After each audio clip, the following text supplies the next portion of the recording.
Әл-Фараби шығыс медицинасы ауыр биеміз дегенше ауырмайтын жол ізде.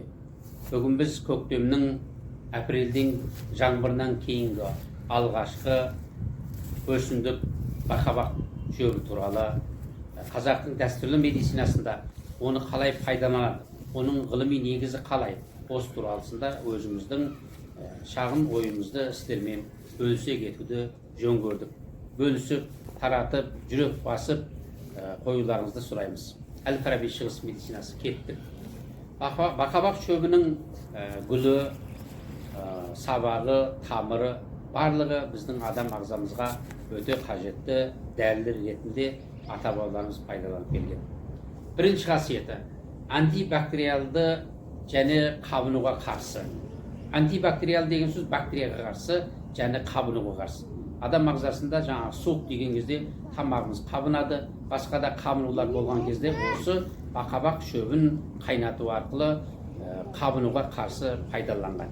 Әрі ерте кезде біз бақабақ сабағын бақ деп аузымызға салу арқылы ол кезде біздің тамағымыз қабынбай тұғын. Енді одан бөлініп шығатын химиялық, биологиялық белсенді заттың құрамында антибактериалды және қабынуға қарсы элементтердің барлығын ата-бабамыз ертеден бастап осыны пайдалану барысында түсіне білген. Екінші, асқазан ішек жолдарын жақсартуға, қалпына келтіруге пайдаланады.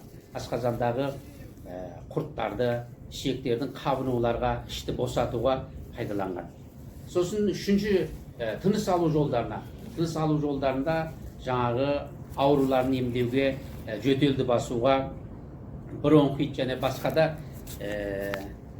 респираторлық аурулар, мәселен тыныс алу, тыныс жол ауруларын жеңілдетуге пайдаланған.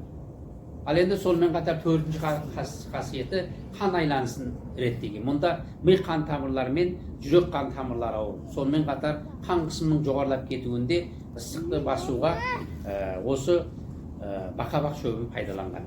Енді бесінші жақтан айтқан кезде жұлын жүйке жүйесіне пайдалы болған. Ол нервті тыныштандыру, жұлын жүйке жүйесін тыныштандыру, стресстен арылтуға пайдаланған. Енді бұл бақабақ шөбінің жаңа гүлі, сабағы, тамырының енді осының дәрілік жақта ата-бабаларымыз дәстүрлі медицинада пайдаланған болса, енді бұның қарсылық көрсеткіштері қалай болады?